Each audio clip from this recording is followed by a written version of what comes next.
Okay, so now we're at the last question. So number 42.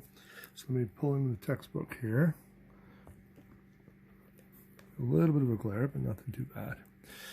So we have a diagram. It says determine the angle between the diagonal of a cube and its edge as shown in the figure. So we got a three-dimensional cube, side of A for all the sides, and then we have this angle between the diagonal, which goes from the bottom corner all the way to the top corner, and one of the edges. Okay, so let's see what we can do with that.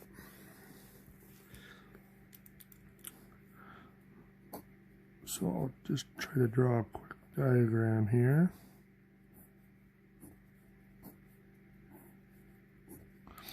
So we want to go from this corner to this corner.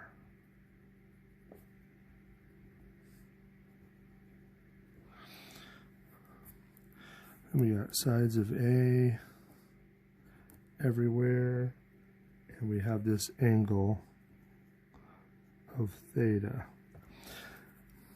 Now what's tough about this one is just trying to get a sense of the lengths of the sides, because we do have a right triangle in here. It's hard to tell, but we do have a right triangle if we connect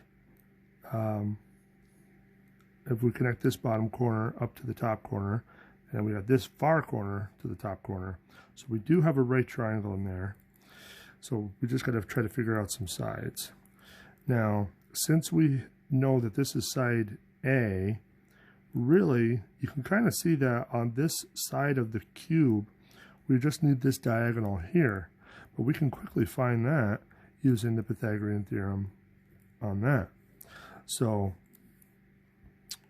let's call this side X. So really, we just got a squared plus a squared. So 2a squared. So x should be equal to the square root of 2 times a. So that should be the length of that side. And really, that's all we need to be able to figure out our problem, because now we have the opposite side and we have the adjacent side of our angle. So if we use tangent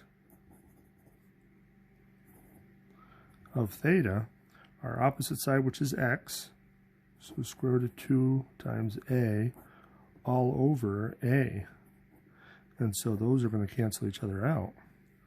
So really, theta should be equal to the inverse tangent of the square root of 2. So we should be able to do that pretty fast. So if we take 2 and square root it, and then we second tangent it, 54.7. 54.7.